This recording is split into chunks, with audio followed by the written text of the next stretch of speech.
বিশ্বনবী আল্লাহর কাছে দোয়া করতেন, আল্লাহুম্মা জাআলনি শাকুরা ওয়া জাআলনি সাবুরা ওয়া জাআলনি ফি আইনি সগীরা ওয়া ফি আ'য়ুনিন নাসি কাবীরা। হে আল্লাহ, আপনি আমাকে শুকরগুজার বানান, আমি যেন আপনার বেশি বেশি প্রশংসা করতে পারি, আমি যেন আপনার বেশি বেশি শুকরিয়া আদায় করতে পারি।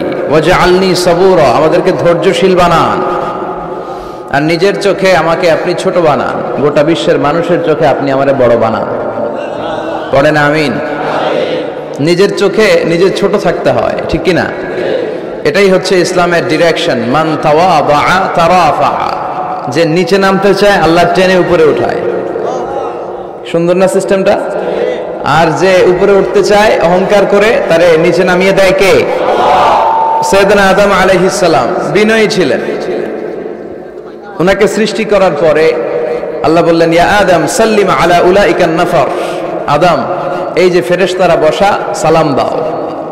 আদম বলেন, না, আমি সালাম দিব কেন, আমারে দেয় না কেন? অনেক মুরব্বী আছে বলে, আমি দিব কেন, তোরা আমারে দিবি। এরকম আছে না নাই? না, সালাম সবাই সবাইকে দিবেন।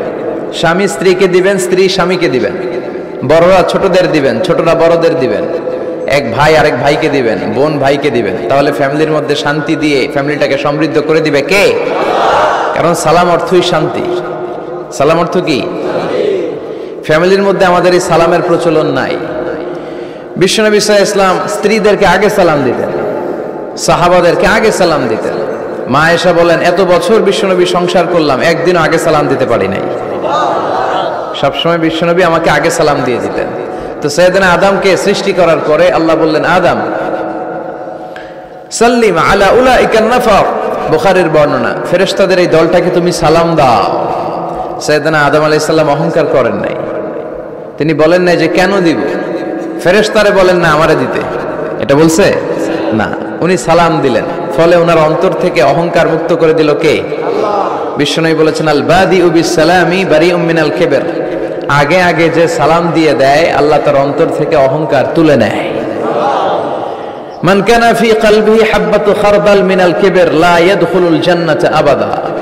যার অন্তরে জাররা পরিমাণ অহংকারের ছিটে ফোঁটা থাকে, সে আল্লাহর জান্নাতে ঢুকতে পারবে?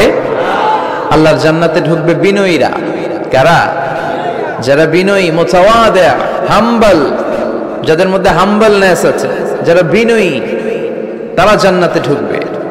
তো সাইয়েদনা আদম আলাইহিস সালাম বিনয়ের পরিচয় দিলেন, কিন্তু শয়তানকে আল্লাহ বললেন উসজুদু। শয়তানকে বললেন, শয়তান সেজদা দাও। ফেরেশতাদেরকে যখন অর্ডার করেছে সেজদা দাও, শয়তান বলল, আল্লাহ আমি সেজদা দিব না। অহংকার করলো, সে নিজে নিজে উপরে উঠতে চাইলো। সে বলল, খালাকতানি মিন নার ওয়া খালাকতাহু মিন তিন।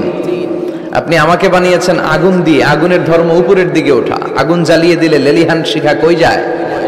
উপরে যায়। ওয়া খালাকতাহু মিন তিন। আর আদমকে বানিয়েছেন আপনি মাটি থেকে, তা আমি কেন সেজদা দিব? আদমই না আমারে দিবে। আল্লাহ শয়তানকে চির জাহান্নামী বানিয়ে দিল। চিল্লায় বলেন ঠিক কিনা? আর বিনয়ের কারণে আদমকে আল্লাহ বানালেন আশরাফুল মাখলুকাত। কি বানালেন? সৃষ্টির সেরা।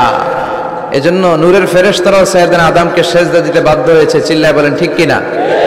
তুমি মাটির আদমকে প্রথম সৃষ্টি করিয়া ঘোষণা করিয়া দিলে শ্রেষ্ঠ বলিয়া, তাই তো নূরের ফেরেশতা করে আদমকে সেজদা। ঠিক কিনা? তাই তো নূরের ফেরেশতা করে আদমকে সেজদা।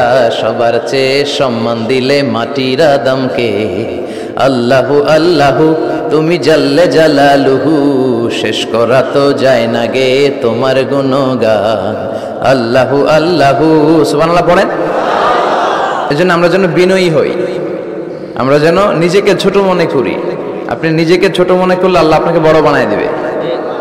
আর যদি নিজেই নিজেকে বলেন আমি বড় আল্লামা, আমি সব জানি, তাহলে আল্লাহ বলবে তোর স্থান হচ্ছে সবচাইতে নিচে। ঠিক কিনা? আবু নওয়াস একজন কবি ছিলেন, উনি বলেছেন, ওয়াকুল্লি মাইয়াদাঈ ফিল ইলমি ফালসাফাতান হাবাসতা শাইআন ওয়া গাবাত আনকা আশিয়াউ। কেউ যদি তোমারে বলে যে আমি সব জানি, তুমি দুই আঙ্গুল দেখিয়ে বলো তুমি কিচ্ছু জানো না, তোমার শিখার অনেক বাকি। জাননেওয়ালার উপরও জাননেওয়ালাও আছে। ঠিক কিনা? এজন্য আমরা যেন বিনয়ী হই। বিনয়, হাম্বলনেস, আরবিতে বলে তাওয়াদু, এটা খুবই জরুরি। এগুলো আমাদের মধ্যে এখন নাই। আমাদের মধ্যে ইগো, ইগো প্রবলেম আছে না নাই? অহংকার, জেলাসি, অ্যারোগ্যান্স, এগুলো থেকে সম্মানিত ভাইয়ের আমাদেরকে বেরিয়ে আসতে হবে। দেখবেন সমাজে যারা খুবই হাম্বল, বিনয়ী, তাদেরকে সবাই পছন্দ করে না? আর অহংকারীদের কেউ পছন্দ করে না। সামনে সালাম দেয়, পিছনে গালি দেয়। কথা বলেন। এজন্য অহংকারী হবেন না বিনয়ী হবেন?